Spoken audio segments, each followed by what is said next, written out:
London, I would stay out of trouble a bit, maybe.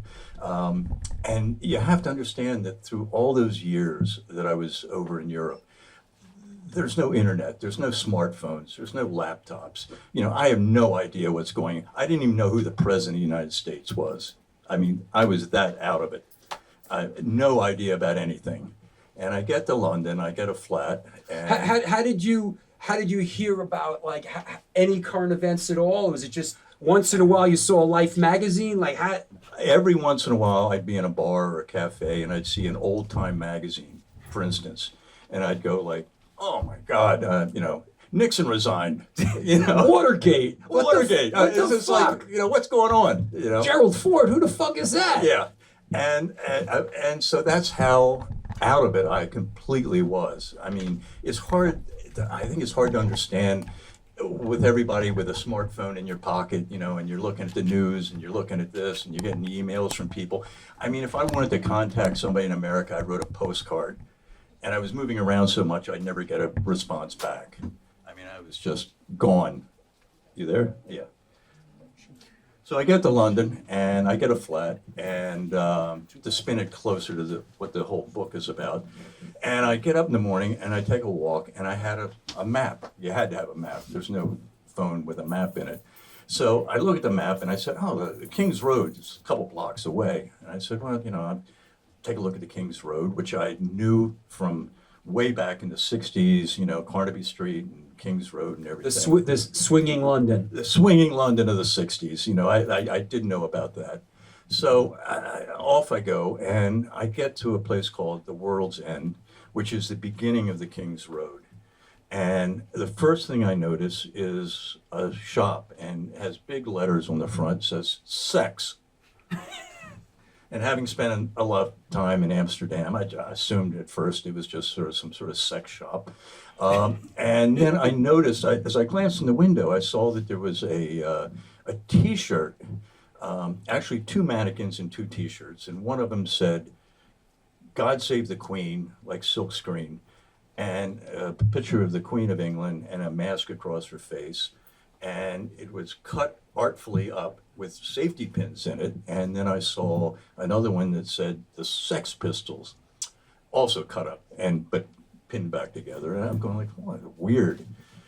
So I looked in the shop and I walked in, and it's the weirdest store. I mean, I'm just coming out of, the dark side of the moon.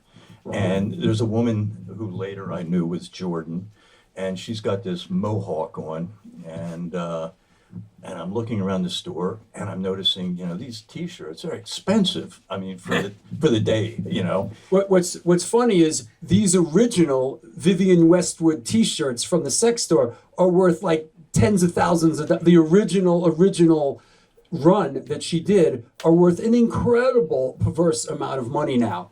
I had no idea, but anyway, I see these just T-shirts, a little perspective, and they're selling for how many quid I don't remember, but I'm thinking, whoa, this is bizarre. And then they had these trousers for sale that had like straps all over them for no apparent reason, and I'm going like, this is strange. My hair had been cut off. It used to be down to my waist, but by the time I got to London, my hair was cut off.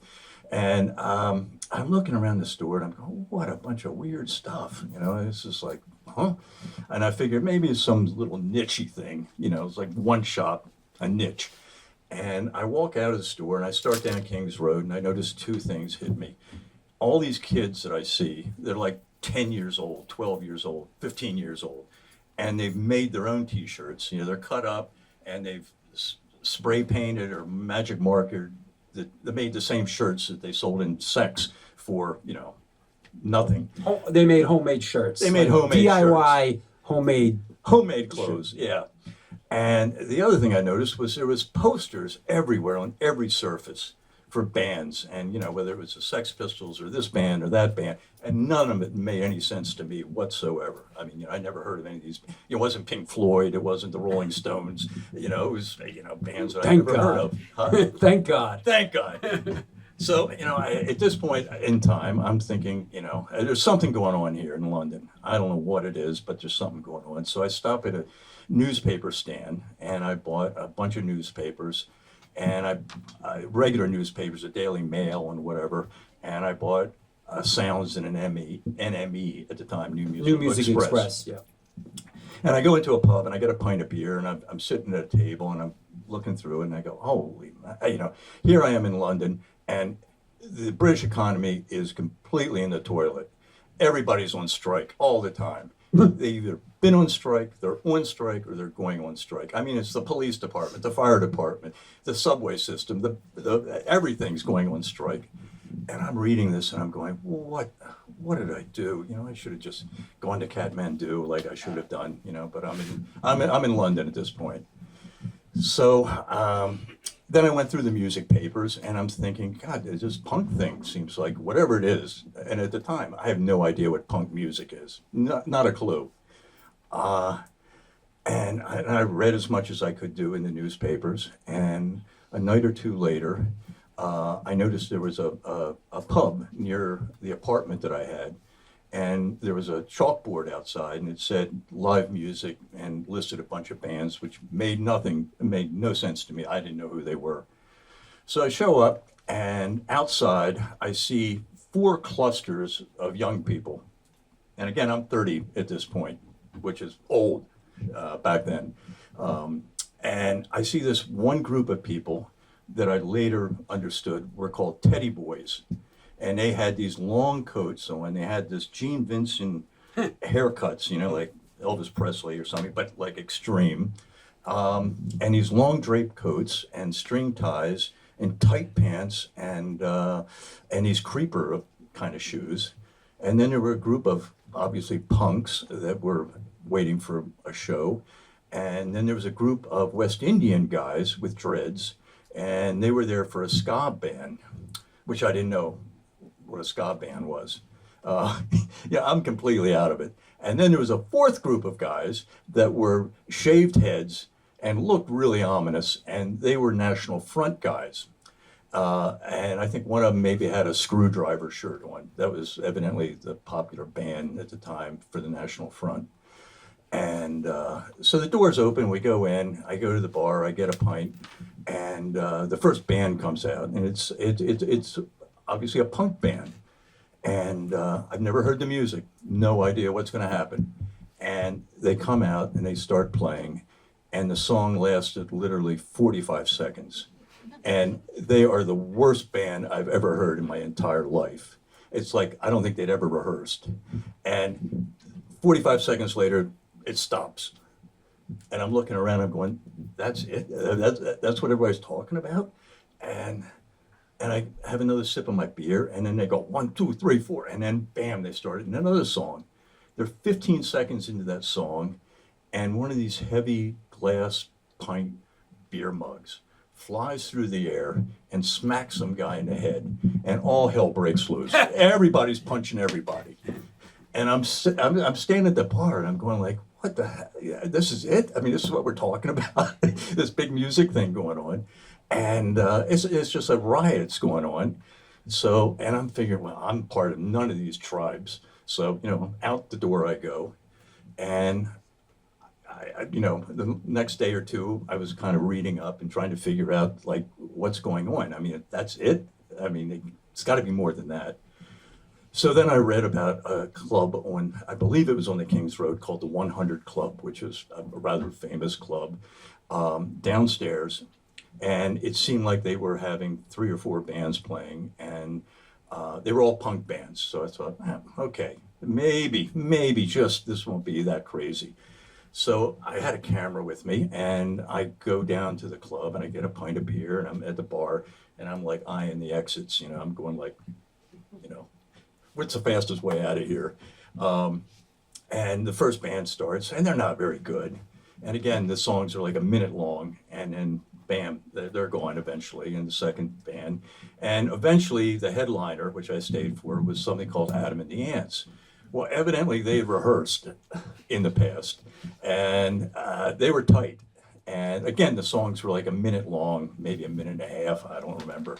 But they were really, you could understand the lyrics.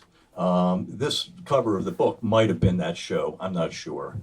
And I noticed that one of the songs they brought out this woman named Jordan, who I didn't know who she was at the time.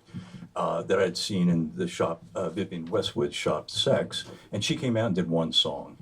And I had a camera with me, and I took a roll or two of film, 35 millimeters. This is before digital, and that was that. And the next day or two, I went out and I went to a lab, and I had the film developed and had a contact sheet made, and I made up a half a dozen like 8x10 kind of prints. And I saw that they were playing a couple nights later after I had the prints, and I went to see them. And I came into the club, and I had the prints in my hand, and I ran into their manager, who I don't remember who it was at the time. And I said, here's some photographs I have, that I took of the band. And I think that originally he thought I was trying to sell them the damn photographs. And so he was a little bit, and then the rest of the band came over and they looked at him. They were like all excited. And I said, no, they're yours. You can make posters of them or use them in the magazines or the newspapers or whatever. And everybody was excited. And that led to a number of times where I photographed the band for publicity purposes. And that was that. And I just went off and started shooting other venues. It was Billy Idol was one. I mean, this is before they were playing large venues. Nobody was taking photographs. It seemed like I was the only person there with a camera. Billy Idol was playing in an art school, Chelsea Art School, I believe those photographs were. And other than that, people were playing in pubs. And then over a period of months, they started playing bigger venues. They started playing a club called the Marquee, which was famous back in the day, and probably every group in the 60s probably played the Marquee at some point in time. And then months later, they started playing the Roundhouse, And so I just started photographing all these groups, and I'm not even sure why. Something I got into, and it gave me something to do, and I wasn't really making any money doing it, but I was into it. And the pictures are appearing in the newspapers. I got approached by another newspaper, a big paper called the Ritz, which was a takeoff, I believe, of Andy Warhol's interview back in the day. It was a big paper, and they did celebrity interviews, and I did a bunch of celebrity interviews of John Waters, who I knew back in the Baltimore days, and Divine and all that, and Wayne County, and I don't know, a bunch of other people for that. And so on and on and on. This thing just took on a life of its own, and then I found out that I couldn't renew my visa. So after 12 months, I had a 12-month, one-year visa, and I had to leave, and there's no way around it. So I'm thinking to myself, what am I going to do now? I said, I got this really nice portfolio of photographs, and I thought, well, maybe I should head off to Berlin, to West Berlin. The wall was still up, and I heard David Bowie and Eno, and they were all doing some interesting stuff down there. Or I heard about this place called CBGB's in New York, and the punk thing, because there was a lot of people. Chrissy Hyde was coming over to London. People were coming over to check out the London scene. And I flipped a coin, and it came up New York. So I pack up my portfolio and I come to New York. And I tried to flog these photographs over. It was all the pictures that are in this book. And I couldn't sell one of these things to anybody. Rolling Stone didn't want them. Nobody wanted them.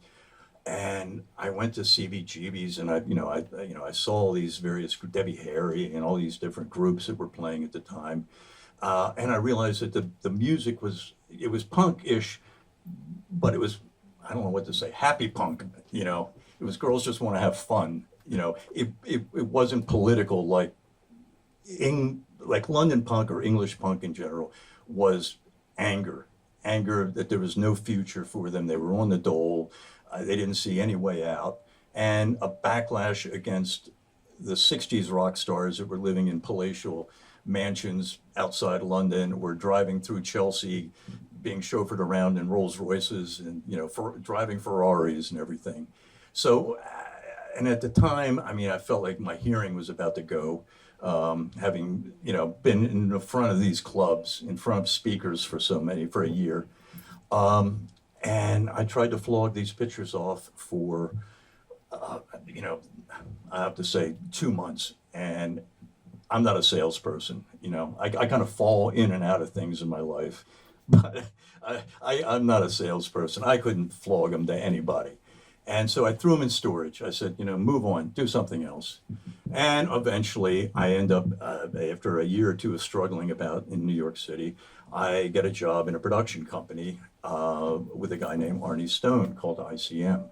And he hires me as a production assistant for the first job. And before the day was over, I was the production designer. And then within a year, I was directing commercials for him. It was just one of those right place, right time, boom, now I'm back in it again. Things are going well.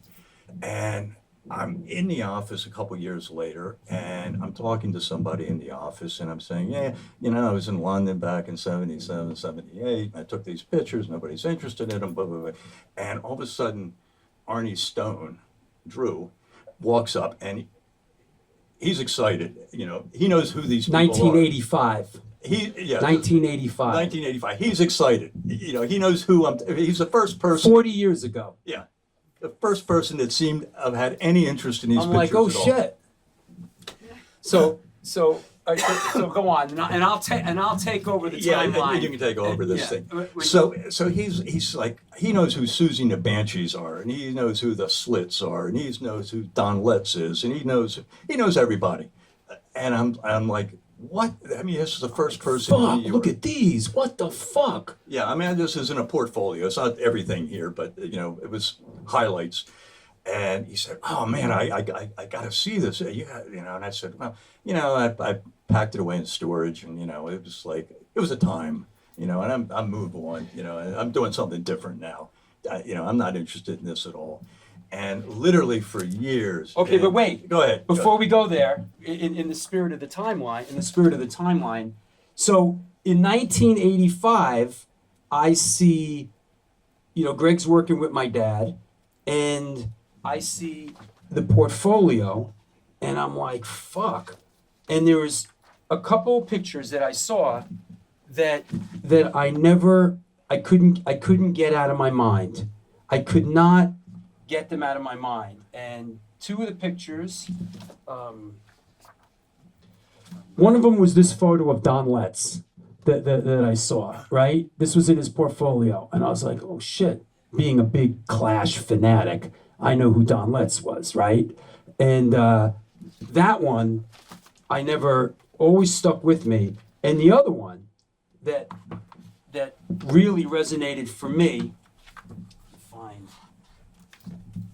was this motherfucker right here. Because at the time, here in America, Billy Idol was blowing up with like Rebel Yell, and I was like, and then, Generation X, I love that first record, and he's wearing an Eddie Cochran shirt. So I remember in '85 looking at this and going, oh shit, Billy Idol, oh Eddie, yeah, all right. So I see these in 1985, and that's that. And Greg goes on to work with my dad quite a bit.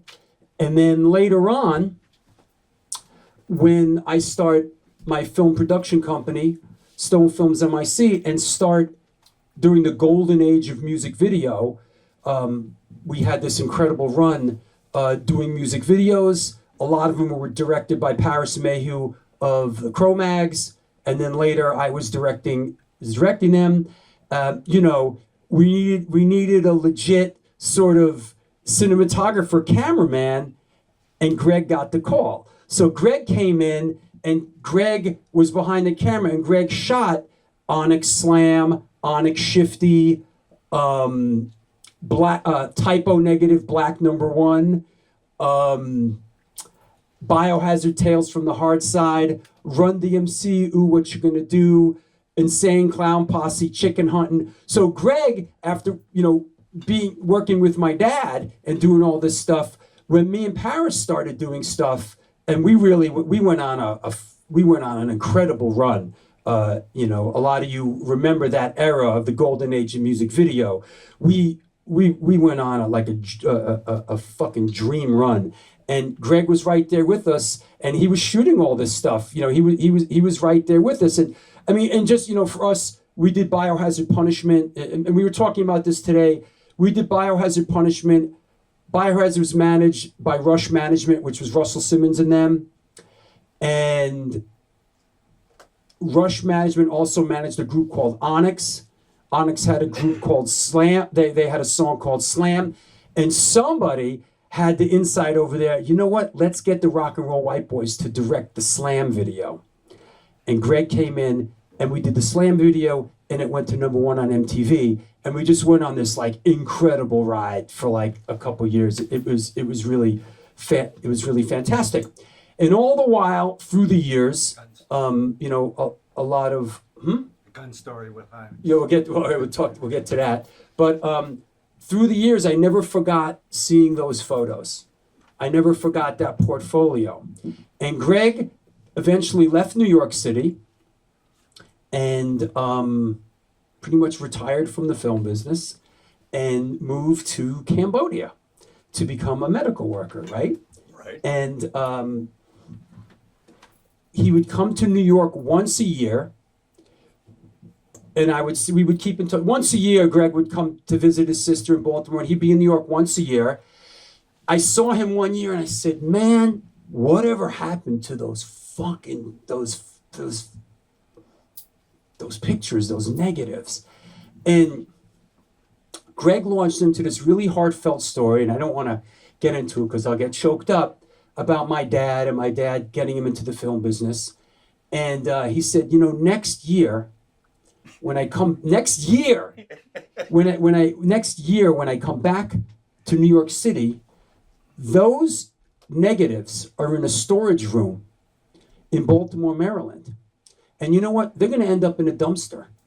And next year when I come back here, I want to gift them to you as a gift to your family for all you've done. So a year goes by, 1 year goes by, cut to 1 year later, right? And I'm thinking, you know how these motherfucking photographers are, right? He's going to show up with like a shopping bag full of like negatives and just a friggin' mess, right? I'm thinking, just in my experience of dealing with photographers, right? It's just like, I don't know what's what, this and that. Greg shows up, met for breakfast. He shows up with 2 loose leaf binders, meticulously labeled who's who and what's what. And this is what he did in 1977 and 78. He shot them, he put them in, you know, pages, and each, you know, negative page, you know, with all the negatives in it, had the band, the venue, and the date. And it was incredibly together. And there was, for a lot of them, there was corresponding, what do you call them? Proofs, what do you call them? Contact sheet. Thank you, contact sheets. Corresponding contact sheets. And in the beginning of the book, you know, there's a picture of the negatives. So he comes back a year later and he gives me this shopping bag, very together. It was like, and I'm like, okay, it's on now. And there was a lot of negatives. There was, in the end, I found there was 3,500 negatives. Greg shot all this stuff it's really only 8 months, which is incredible. Yeah. Everything in this book is 8 months, from like mid-77 to 78. It's just 8 months. And there's 3,500 negatives. Right away, boom, I go to B&H Photo, right? I get the fucking gangster photo scanner, negative scanner. Oh, what's the return policy? 28 days. I got you. I go home, and for 27 days, I'm like fucking scanning and fucking going through this whole shit, like scanning these negatives, turbo focused on this stuff. And I'm going through all the negatives, scanning them, and trying to, you know, put together some semblance of order, right? Because I've done this a couple times, like when you scan and when you do it, it really pays to have some semblance of order to it, because once the horses get out of the corral, it's a freaking nightmare. So I'm scanning them, I'm labeling them, I'm going through it, and there's what was really, I scan everything. And I get the scanner back to B&H Photo on the last day. Oh, here it is. It didn't work out for me. Sorry. So I have all the negatives, and I start looking at the negatives, and what was really interesting and thrilling was that sure, he shot some of the headlining bands, but there was some band, like a lot of times, and this happens a lot, and this has happened a lot with me with what I do as a documentary filmmaker. It's like with photographers and stuff. Sure, there's the obvious stuff, but there's always those couple of shots at the end of the roll. And those are the ones that are like, who the fuck is this? So the whole research aspect comes into play where I'm looking up on the internet, hey, that date at, the 100 Club and this and that, and it starts to become this great archaeological dig. And it was really a lot of fun and finding out who some of these bands were. There was one band that I could not figure out for the life of me. I could not figure out who this was. So my old friend Andrea connects me with her husband Tony, who was in the Buzzcocks, and I go out with Tony, and I'm talking to him, and he's giving me some perspective, because the book is filled with really heartfelt quotes and stuff from people, and some of the people that are in the photos. And I talked to Tony about Adam and the Ants and some of these shows, and I go, man, there's this one group, I cannot figure out who this is. I show him this picture, literally, boom, Crass. That's Crass. He says, you know how rare these are? This is like the third show Crass ever played before they went super, super political. This is like their third show. And that was a big moment. That was really great. And just by the way, Penny from Crass reached out to me, and I gave them these photos for their book a couple years ago, just because really, and I think, and I know Greg agrees, it's important, the art must be liberated. And this is important stuff, and it's historical stuff. So first and foremost, for us, we just wanted to get the stuff out there because there's an intrinsic historical value to it. So once I had the negatives, I came down and I showed Mark Yoshi from Generation Records, and I'm embarrassing him right now. And I came down and I showed him the negatives, and he was like, holy shit. He's like, we got to do a book. And that was the impetus that set things into motion for this book. This is going back years and years now, because after that, it just the process started, and it just took many, many years, which, these things do, having to go through the photos, decide, what are the, I'll use the word best, what are the Hall of Fame photos, and then they got sent off. Is John, you still here? John Steinheimer? All right, John was here. The negatives went to John, who professionally cleaned them up when needed, because some of them, 40-something years later, there might be a little schmutz on them or this or that. He didn't need a lot, cleaned them up, and then I went after the people that were in the photos to get comments from them. And I got some of the guys from Adam and the Ants, and I got Nick from 999, and kind of did that whole round. It was tough. I couldn't get through to Billy Idol. I couldn't get through to Adam Ant. I didn't get through to Don Letts. I got a little frustrated, and it kind of stalled out. And then I said, you know what? The next level is, let me reach out to the people that were incredibly influenced by these artists.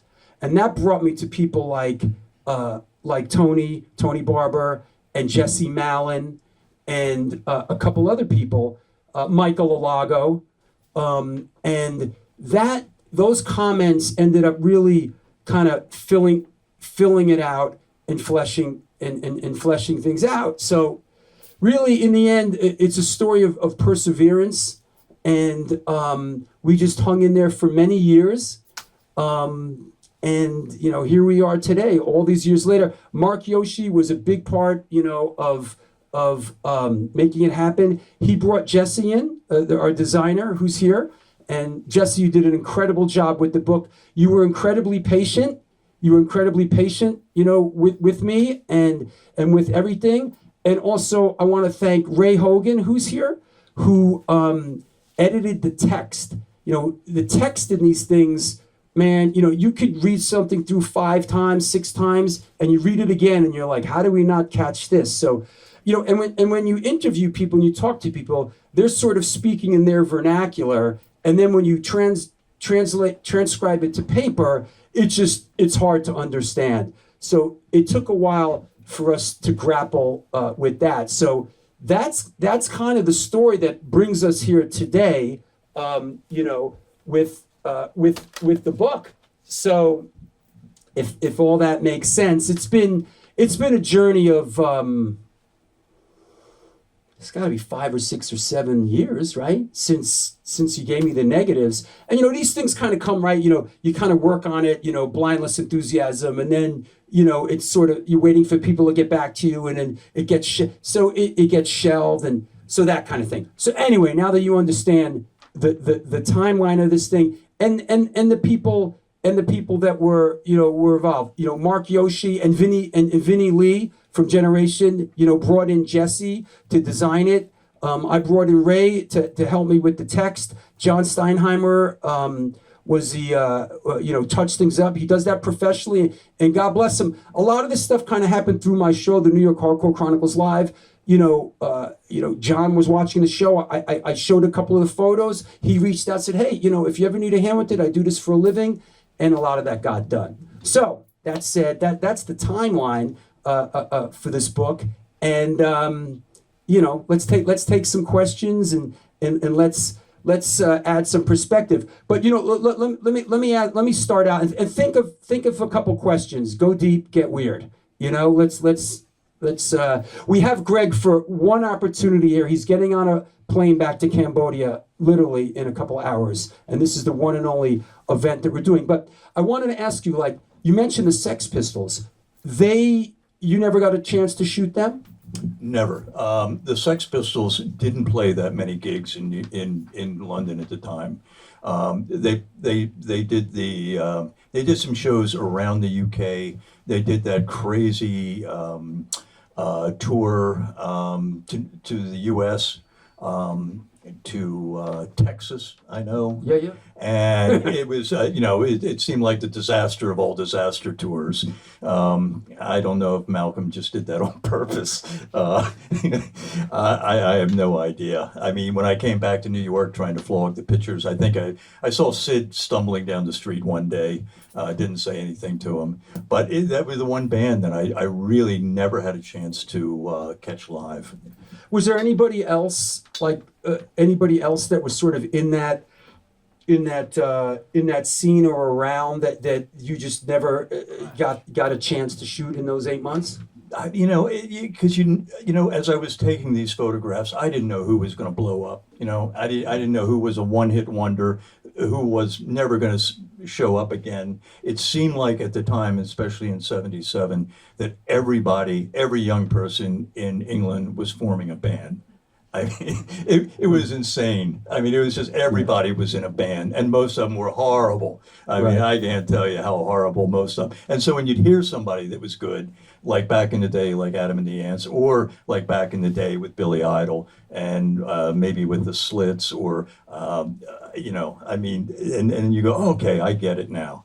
But the majority of it was pretty brutal to sit through, quite honestly. Who was there any? I mean, you mentioned a couple, but was there anybody that you saw that you thought like, this is pretty good, or there's definitely some it factor? Yeah, I mean, and again, it was.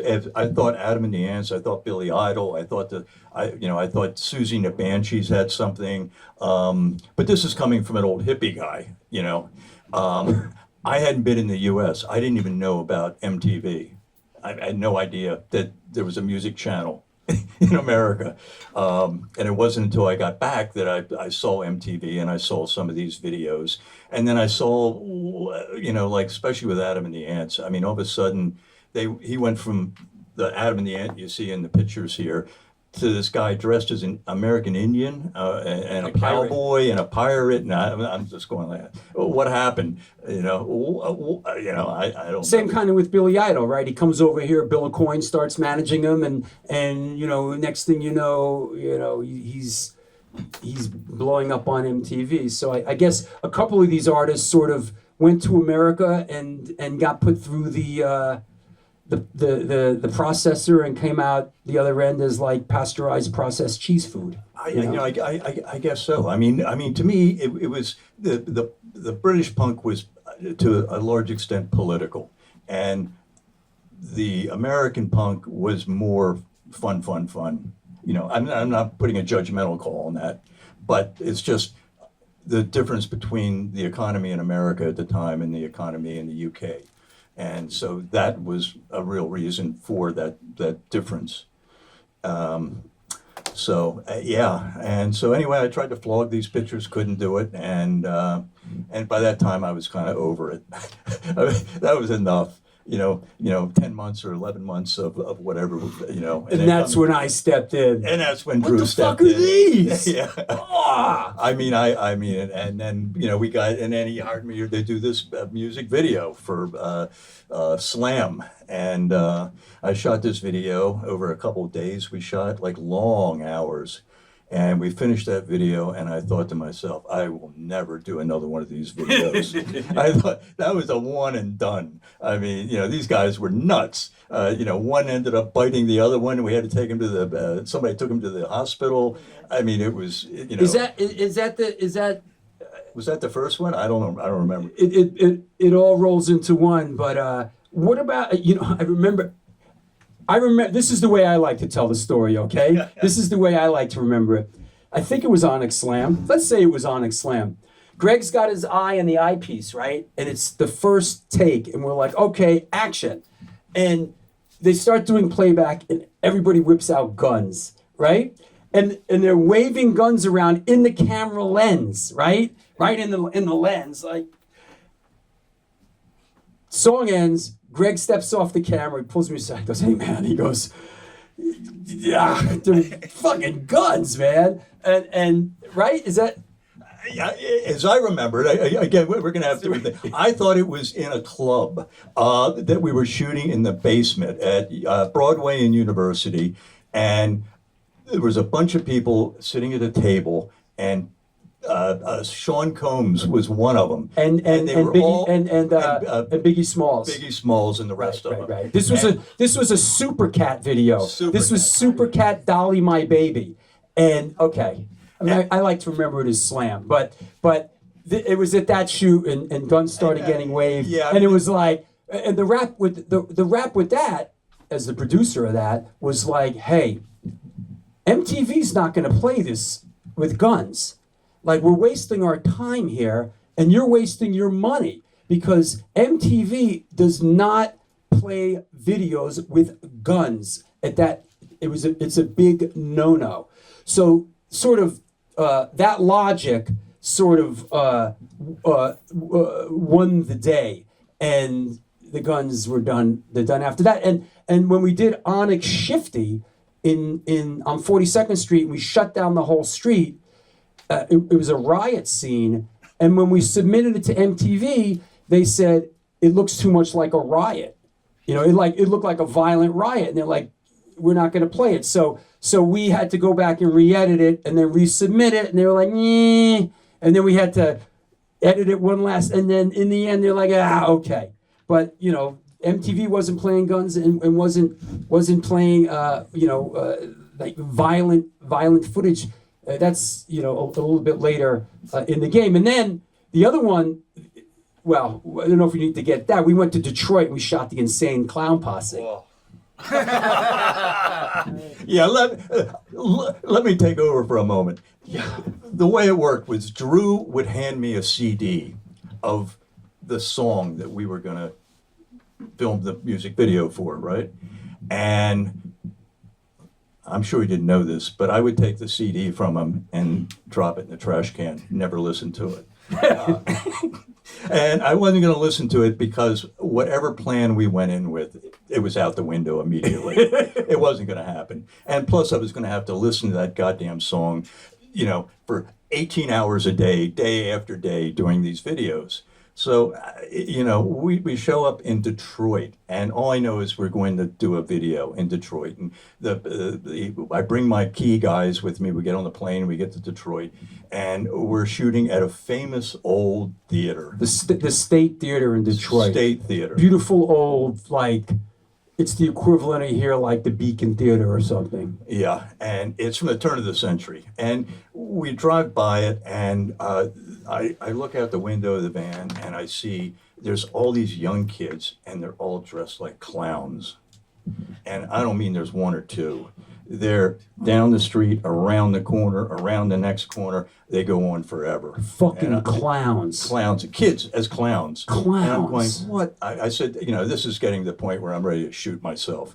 I can't take this anymore. So we shoot this video, and one day we're shooting someplace, and then another day we shoot in the theater.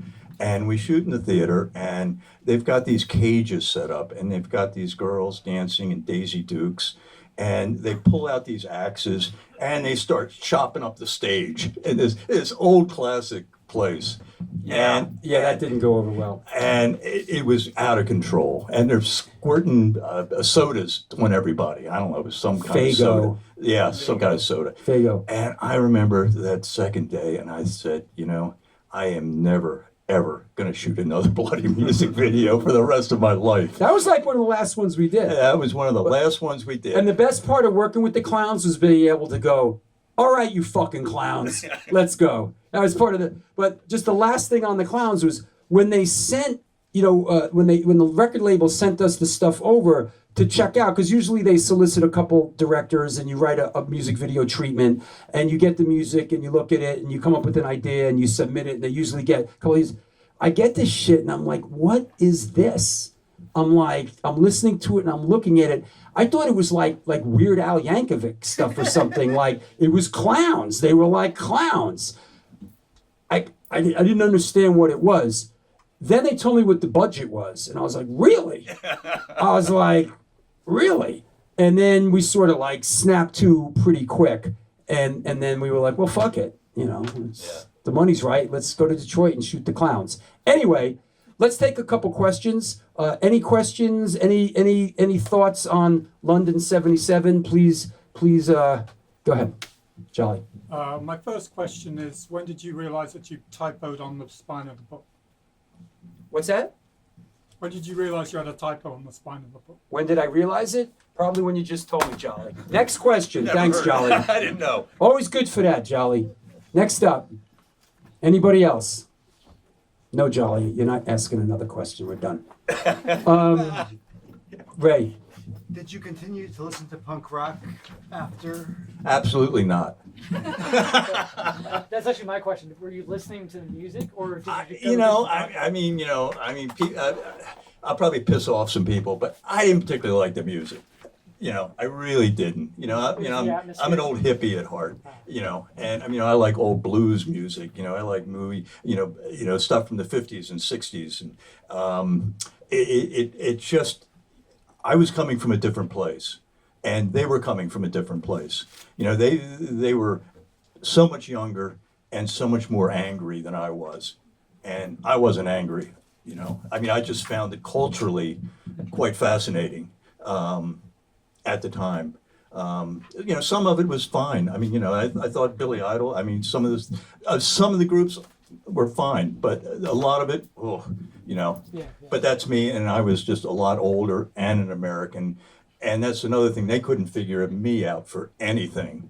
When you're in the UK, if you're English, anybody English here? Okay.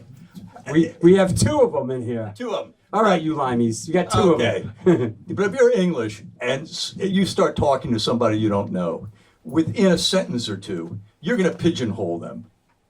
As to what part, to some extent, what part of the country, whether they went to university, whether they went to public school or private school or blah, blah, blah, blah, blah. But with an American, they have no idea who I am. You know, do I come from money? Am I in poverty? Did I go to college? Did I not go to college? I'm a little bit of a enigma to most people in the UK. And so because of that, I mean, I don't think I really ended up in those 9, 10, 12 months with like really solid friends from any of that, because I don't think they could figure me out, why I was here, why I was taking pictures, anything like that. Jolly. All right, have mercy, Jolly. Another question. Did you get gobbed on? Did you get gobbed on? I'm sure I got gobbed on. I had to have, because the only way to get those photographs was to get right close to the front of right to the stage. And the worst part is obviously sometimes you get gobbed on. Ugh. Not always, but sometimes. And the other thing was just the amount of the sound, because I'm like shooting right by these massive speakers. And I used to wear earplugs. I did everything I could to try to save what little hearing I have. But, and try not to get bounced in and bounced out and everything else. So, I mean, it was, it was work getting those photographs, basically. Interesting. Hold on, my man. You mentioned earlier that you did like promotional shots for Adam and the Ants, and I was just curious. Looking back now, I know it's a long time ago, but was there anything that stood out to you, or like a go-to memory you have of shooting them as a promotional? Yeah, let me show a couple. Yeah, you show them. I mean, I not really. They looked at the first couple photographs, half a dozen that I gave them, and I said, "Just they're yours. Make posters I or think whatever." one of the real, Greg's talking about shooting this live stuff, but later on in the archive, it turns up all these kind of particularly this one, this private photo session at a place called, was it Plaza, I think it was called, or something? Yeah, it was a clothing store or something. And, he did a bunch of, let's call them photo shoots, with these artists. Later on in the archive, they were dated a little bit later. But these photos of this isn't the original band, but this is very early on, with Andy Warren, who went on to Monochrome Set, and Johnny and the rest of them. These are one of the absolute highlights of the book and of the archive. And so the Adam, and then because he did individual shots. I mean, this just goes on. And there's another one of those early Vivienne Westwood shirts, one of the boob shirts, probably worth $10,000 now. And Jordan, and these are. And I think you told me she passed away recently. Jordan right? recently passed away, and I was talking to Jordan about contributing to the book, and she was ill, and she never got a chance to do that. Another really absolutely beautiful and standout photo that is just, there's a couple photos in the book that are just incredibly mesmerizing, is this shot of Airy Up from the Slits. Just really incredible, beautiful, well composed, crisp shots. And she's hanging out here with Don Letts. I guess this looks like it was at his apartment. Well, she lived in Jamaica for quite a bit of time before coming back. Don was managing them. Huh? Don was managing. Yeah, and her mother was very famous. Nora. Nora was John Lydon's wife. Yeah. And what's interesting about her hanging out with these dreads is kind of looking at, these guys, and this is how deep the research went. I figured out that this is Leo Easy Kill Williams, who turned up in Big Audio Dynamite with Mick Jones. So, what was one of the things that was like so fun, just being a bit of a historian, a musical archaeologist, was bands like, let me find, Adam and the Ants turn up a lot. You shot them a lot, man. Yeah, well, they their managers and stuff would want me to take pictures of them, and at the time I said Adam and the Ants and Billy Idol I thought had chances of really going beyond this small little London club scene. I'm just looking for The Clash, the Damned, X-Ray Specs. I think X-ray specs are in here. X-ray specs are in there. X-ray specs, yeah, and I thought they were quite good. I mean, you know, Did I see his picture of Keith Levine? No Keith Levine. Oh, here we go. This one was interesting to me. This is a band called the Killjoys, and that on the right is Kevin Rowland, who later went on to form a band called Dexy's Midnight Runners. And the gal on the right, her name Gil Weston, I believe, she went on to be very early on in the band Girls School. So what was really fun about kind of doing deep dives into this stuff is figuring out who's who and what's what.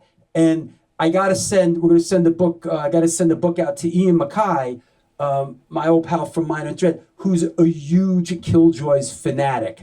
And these pictures, any pictures of the Killjoys are so rare.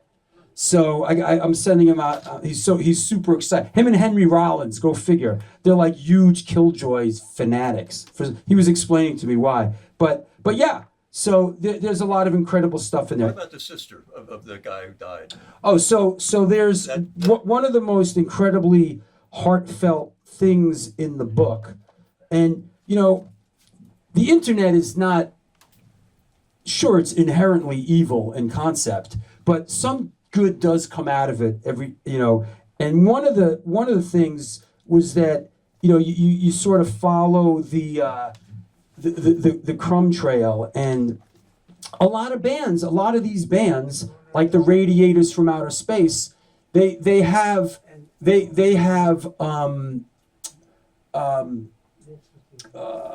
Facebook pages now, right? They all have they all have Facebook pages.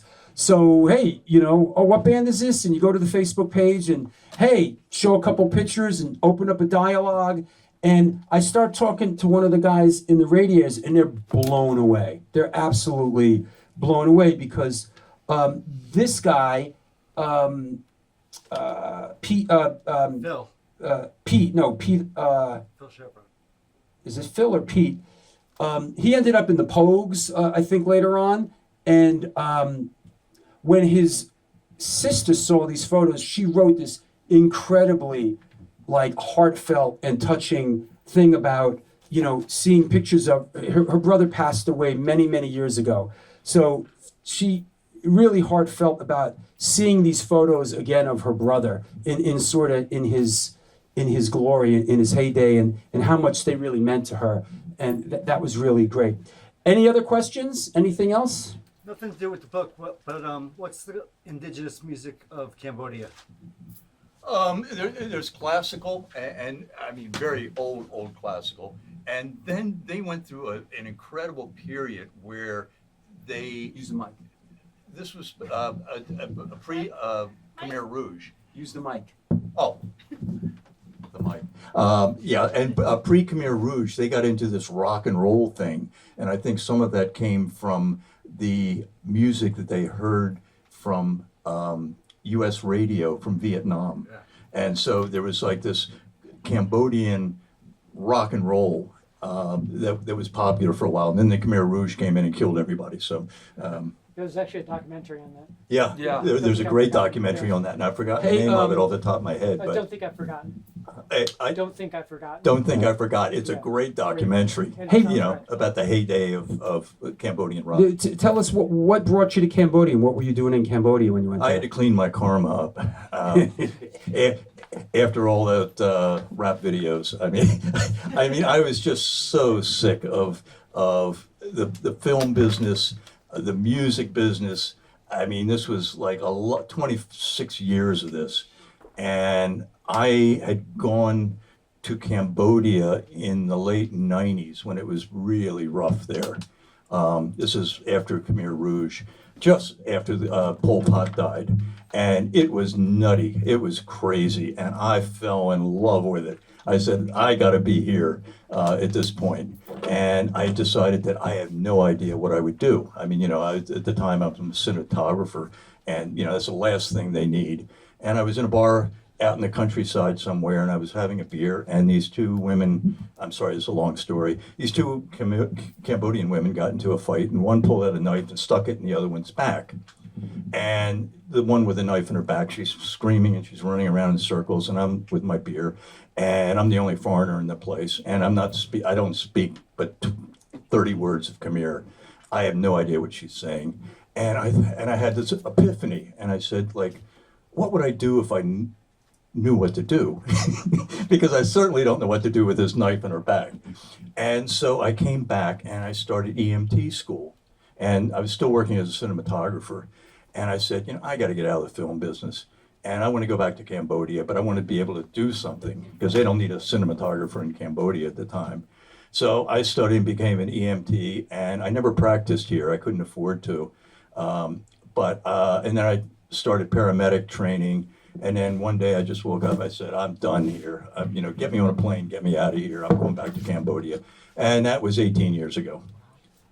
And I've been in Cambodia all that time. And motorcycle rides in Nepal and, you know, everywhere in Southeast Asia. And then I've been going back and forth into the Ukraine, delivering trauma supplies to the Ukrainian army, as if I don't have enough crazy things to do. So I'm heading back to Cambodia, and then I got a bad shoulder. And when that gets 100%, then I'll head back to Ukraine for a fourth time. So that's kind of that. Any last question? Do you remember what your equipment was? Back then? Yeah. Oh, yeah. I had a Nikon 35 millimeter camera. I can't remember what model. And I think I had 2 lenses. And that was the extent of it. Do you still take photos? Huh? Do you still take photos? This is my camera. Yeah, right. It's been my camera for years now. You know what I got. What I got after this. What I got from Greg. Double dipping. Greg gave me a bunch of his negatives from the anti-war marches on Washington that he took before all this when he was in college. These incredible anti-Nixon, anti-war, and I have those photos now, and they're really, really incredible. It was an incredible, chaotic time for this country. One last one, anybody? Jolly. Go ahead. Okay, you used to shoot at the Roundhouse. Yes. Yes, I did. I shot the Roundhouse many times, probably. Do you remember at the Roundhouse there was a badge stand at the side of the stage? A Where- bandstand? Badge is where Oh. that's where the punks got all their badges. That they Oh, wore. buttons. I Yeah. don't know. That was your spot? That was me. Okay, that was 47 years ago. I can't remember what I did last week. Nobody, Quite honestly. nobody ever took pictures of this stand. There's one photograph of like at a dictator's show, which they used in that exhibit at NYU, but nobody ever took pictures. Yeah, I mean, this is so many years ago for me, and I mean, I've forgotten more than I remembered. It's just as a final thing, I really have to thank Drew and Mark back there. Hey, Mark. And Vincent and Ray and Jesse and John, wherever you are, if you're here, because without them, this would have been in a dumpster eventually. Because I'd really given up on it. But thank you. Listen, saved from the dumpster. You have a question? Speak loud. Any plans to publish more of Craig's negatives or? Plans for more of the stuff? It's interesting because so much focus, and for years it was about these photos in this. And then, like, recently, I don't know, I kind of went back to the archive and I was like, fuck, this one's great. Like, what the fuck? And then I'm finding all these other weird ones. I'm like, because it was such a massive archive of 3,500 negatives. So originally what I did was very methodically, this band, and then I did like I made a Hall of Fame, like best 5 shots of each band is what I did, and that's kind of what I went with.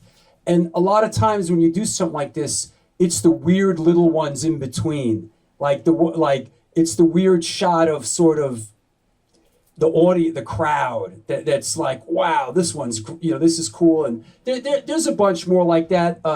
The archive, is the licensing of the images is we struck a deal, and they landed it in that. I don't know if you remember that Punk doc. It was a multi-part thing. I think John Varvatos was involved in it a couple years ago. They picked up a bunch of photos, for that, and that's it. But like I said, what was important was getting this stuff out there. I see now like the crazy Adam and the Ants fans who are fucking fanatics. The book came out first in Europe at Cortex in Berlin.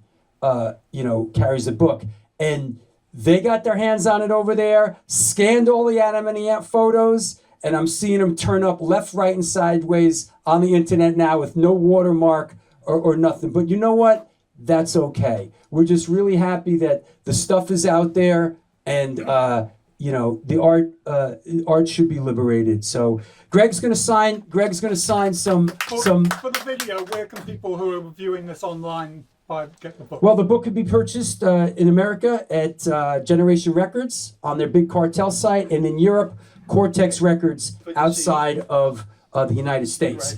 Greg's going to be at the table in the back signing copies of the book. If you could buy one, that would be great.